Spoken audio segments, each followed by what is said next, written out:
I rarely come to my father's grave. It's strange to admit, but the thought of standing there, in that lonely corner of the cemetery, always feels heavier than the memories of him. Maybe it's because the reality of that place, the cold marble, and the biting silence, clash too hard against the warmth of his voice that still sometimes haunts my mind. Or maybe, if I'm honest, I avoid it because every visit feels like the ground beneath me grows a little less stable, as though something is subtly, imperceptibly shifting. But tonight, on a whim I couldn't explain, I drove out. The air was unusually warm for autumn, soft and sticky, with an unsettling, heavy stillness. I followed the winding cemetery path until I reached his grave. I walked closer, feeling the crunch leaves underfoot, and the silence around me thickened. My father's gravestone was small and plain, like he'd have wanted, no ornamentation, just his name and the 2 dates. I felt a faint shiver as I ran my fingers along the edges, tracing the carved letters, my mind slipping into memories I'd kept buried.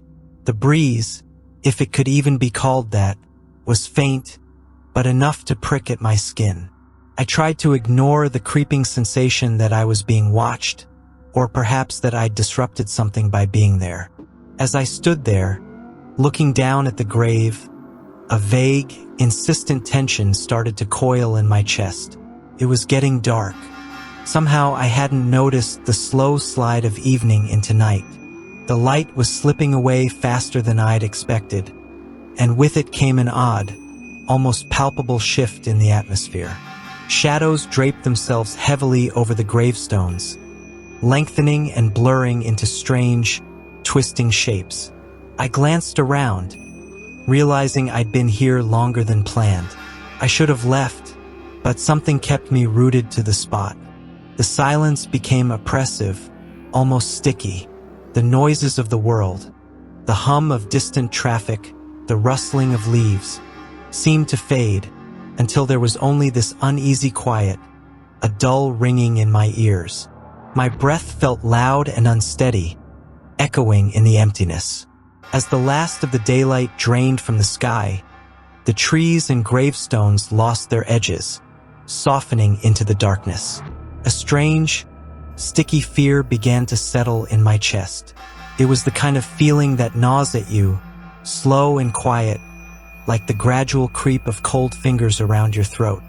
I couldn't explain it, but I felt exposed, as if the cemetery itself had turned its eyes on me, like I was standing in the center of something far older and darker than I could understand. The fear seemed to grow, crawling its way deeper, twisting in ways I didn't want to think about. The rational part of my mind whispered that it was only natural. We humans have a strange way of fearing the things we don't see or understand. The air was thick and unmoving, suffocating, and I could feel my pulse beating hard against my temples. I decided to leave, to get home, where warmth and light would erase this irrational, creeping fear. The last threads of dusk had unraveled, giving way to night, and the dark had now swallowed everything around me, stretching beyond the graves in a way that made my skin prickle. I forced my feet to move, breaking the spell that seemed to hold me there. My shoes crunched against the gravel path, the sound oddly muffled in the heavy quiet. I kept my gaze forward, but with every step, I felt that sensation building behind me, a tingling heat at the back of my neck, like eyes were fixed there, watching. The path ahead looked endless, every shadowed tree and gravestone a looming, blackened figure that melted into the night. I quickened my pace, hoping to leave behind the knot of unease that tightened with every step. My mind darted back to old stories, things I'd overheard as a kid. They'd seemed ridiculous at the time, stories of restless spirits, of cemeteries holding memories that could cling to you like a dark stain. And yet, tonight, each of those half-remembered tales stirred within me, whispering fears I couldn't quite silence. I was nearly at the gate when a movement flickered in my periphery, down a row of headstones to my left. My body froze unwillingly. The darkness felt alive there, as if something was shifting, undulating slowly, taking shape. I swallowed, forcing my eyes forward, grounding myself with the feel of the metal gate beneath my hand. But curiosity won out. I glanced back, even though every instinct begged me not to. There, between two gravestones, was a patch of earth that looked disturbed, as though something had clawed its way out or in. My breath caught, my heart hammering as I stared at that spot, shadows dancing around it in strange, liquid shapes that seemed to shimmer, just slightly with movement. My rational mind fought against the rising panic, telling me it was nothing. Just my eyes adjusting to the dark, just shadows cast by the branches above. But the feeling didn't leave. That same primal fear gripped me, tightening in my chest, screaming to leave, to get far away from that place. I broke into a shaky jog, my breath coming fast, legs suddenly heavy, as though the ground were pulling me back, each step harder than the last. The gravel crunched faster beneath me, the metal gate within reach. I could feel that familiar warmth of safety just beyond the fence. The dim glow of my car's headlights a faint promise of escape. I reached the gate, the cold metal biting into my palms, and swung it open. I stumbled through, and once past it, the oppressive weight seemed to lift, just a little. I kept moving, not daring to look back, the rusted creak of the gate echoing behind me as it swung shut with a heavy, final thud. The sound lingered in the night air, like a warning, or maybe a reminder that I didn't belong there. As I unlocked the door and slid inside, I dared a final glance out at the cemetery, half hidden in shadow.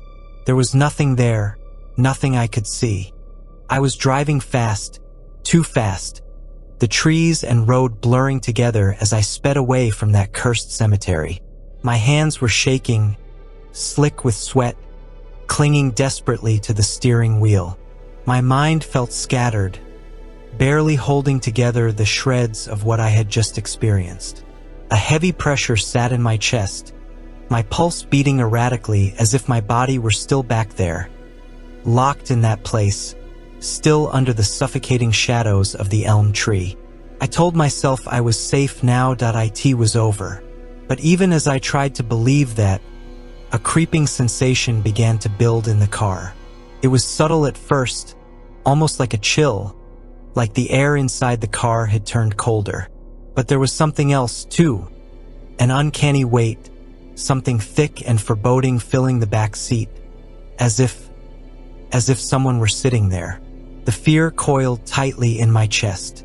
I gripped the steering wheel harder, my knuckles white, and tried to ignore it. But the feeling grew, pressing down on me until I couldn't take it anymore. Against every instinct, every sliver of reason, I forced myself to look up, just a quick, nervous glance in the rearview mirror. And then I saw it. A figure, faint but unmistakable, barely visible in the dim glow of the dashboard lights. I couldn't make out its face, but I saw the outline, too close, leaning forward, as if hovering just behind my shoulder. The shape was gaunt and shadowy, like it was part of the darkness itself. The eyes were the worst. They gleamed dully, like small black mirrors, locking onto me with a stare so piercing it felt as if it could see straight through me. A strangled cry escaped my lips, and I panicked, instinctively yanking the wheel to the right. The car lurched violently, tires screeching against the asphalt as I lost control. I barely registered the road disappearing beneath me before I felt the impact. A sudden, bone-rattling crash as the car slammed into something solid. Glass shattered around me, fragments scattering like tiny, biting shards of ice. Then nothing. Just a dark, yawning emptiness. I don't know how long I was out. When I opened my eyes, there was a heavy ringing in my ears, muffling the sounds around me. The car was quiet, the engine dead, and the world beyond the windshield blurred and dim. My head throbbed, and as I reached up, my fingers came away wet. I could feel a faint trickle down the side of my face, warm and sticky. It took a moment to process where I was, to piece together that I was still in the driver's seat, slumped against the door. The interior lights flickered weakly, casting a sickly glow across the cracked dashboard. Every part of me ached, my muscles stiff and uncooperative, but I managed to lift my head and look around, dazed and unsure.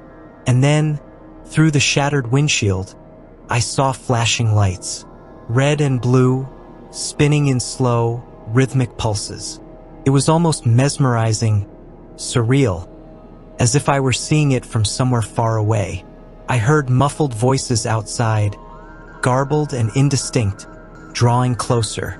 Footsteps crunched on the gravel. Then a loud rap against the driver's window brought me back, sharper, to the reality of the accident.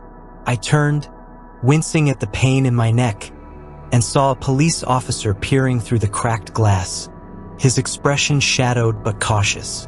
Another voice called out nearby, and suddenly the door was pulled open, cold night air flooding in. "Sir, can you hear me?" the officer was saying, his voice sharp and urgent. I nodded, but I couldn't find my voice. My throat felt tight, raw with fear and shock. "You're okay now. Help's on the way." I felt myself being gently lifted, strong hands guiding me out of the car. The car was a mess, crumpled against the thick trunk of an old tree, its branches looming overhead like skeletal arms. Other officers were inspecting the vehicle, flashlights bouncing over the wreckage, voices murmuring softly. Someone was wrapping a blanket around my shoulders, the wool scratching against my skin, but the warmth felt strange, misplaced. I felt a chill that had nothing to do with the cold, a numbness that went bone deep. I glanced back at the car, at the back seat, half expecting to see that figure again, those eyes staring back at me. But it was empty, just a mess of twisted metal and shattered glass. A paramedic approached, pressing gently on my shoulder to lower me onto the back of the ambulance. I sat down numbly, watching the officers as they exchanged glances, muttering to each other. They were looking at me with a kind of wary sympathy, the kind reserved for someone who has been through a shock too great to fully comprehend. "Are you hurt anywhere else?" the paramedic asked, but her voice was distant, fading in and out as if from another room. I shook my head, unable to find the words to explain the real injury, the one lingering in my mind. One of the officers came over and knelt down to my eye level. "Sir," he said carefully, "we need to ask you a few questions. You crashed not far from the cemetery. Do you remember anything that happened before the accident?" I opened my mouth, but the words wouldn't come. How could I explain that I'd felt something sitting in the car with me, that I'd seen eyes in the mirror staring back, filled with a darkness I'd never seen before, that I had felt something ancient, something I couldn't explain, latch onto me the moment I'd set foot in that graveyard? I thought I saw someone, my voice barely a whisper, in the car. I thought there was someone with me. The officer nodded slowly, though I could tell he was humoring me, likely chalking it up to the shock or a head injury. "Understandable.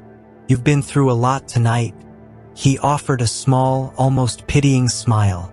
"Sometimes, trauma can play tricks on the mind."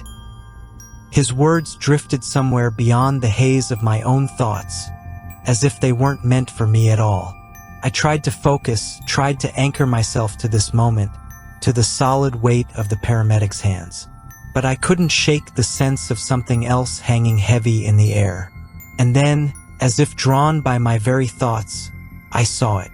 Just a few feet away, between two parked police cars, was the same shadowy figure I'd seen in my rearview mirror. It was standing perfectly still, obscured by darkness but unmistakable. The figure seemed to sway faintly, almost in tune with the flickering of the police lights. The dim, strobing reds and blues washed over it, illuminating a form that looked even more solid and defined than before, as though my gaze alone had given it strength, pulling it closer from some hidden realm. The officer in front of me followed my gaze, his brows furrowing. "Sir," he asked, his voice uncertain. I tried to speak, but the words were thick in my throat. The figure hadn't moved, but I could feel its attention on me, heavy and unyielding, as if it were studying me with a hunger I couldn't comprehend. It was almost like staring into a void, but one with intent, as if this darkness had chosen to take shape just for me. It wasn't a person.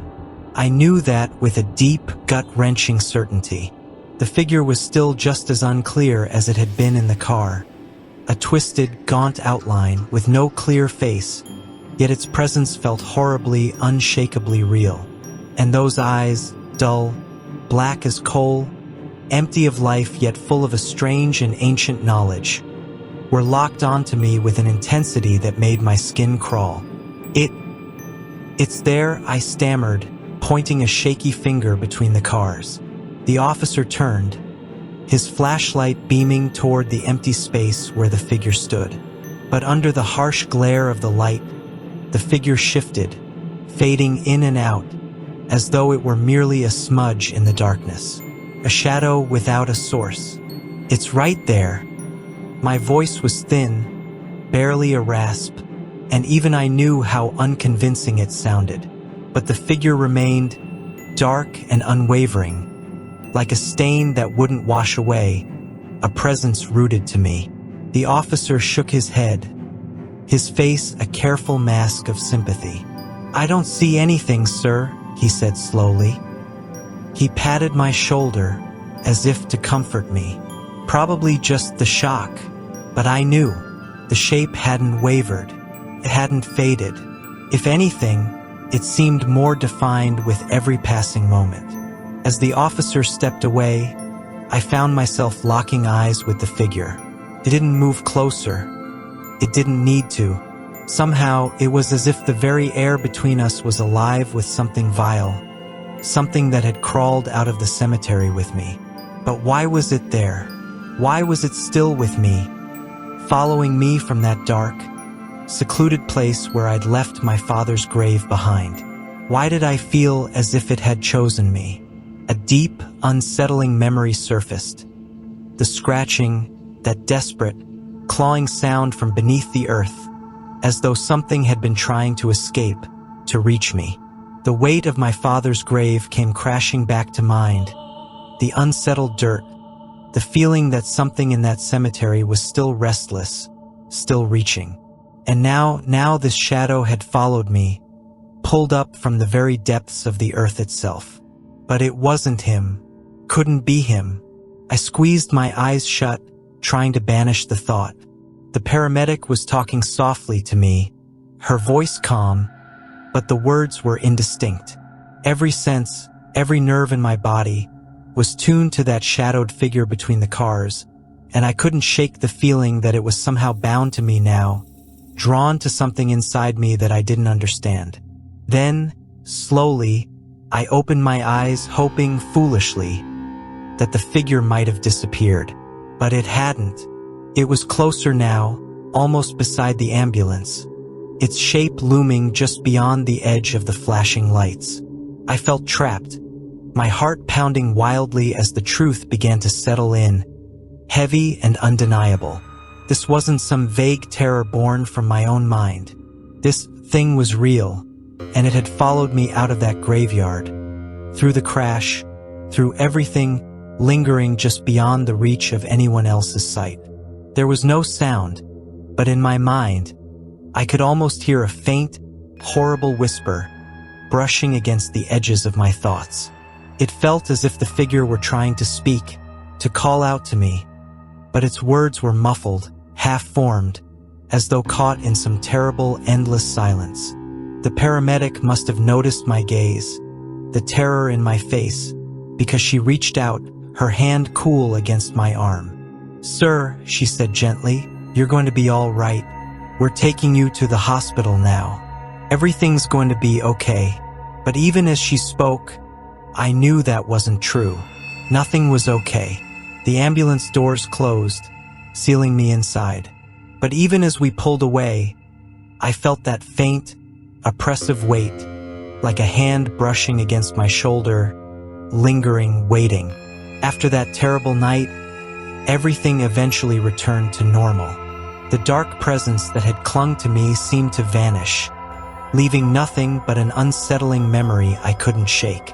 Days turned into weeks, and soon enough, the episode began to feel like a distant nightmare, something unreal and unexplainable. Life resumed its familiar rhythms, with no sign of shadows, no figures lurking just out of sight. But one thing remained. I never drove down that road leading to the cemetery again. Even the thought of it stirred something cold in my chest, a deep, instinctual dread that kept me far away from that winding path and the shadows that had almost claimed me. It was a part of town I left alone, and maybe, just maybe, it was leaving me alone in return.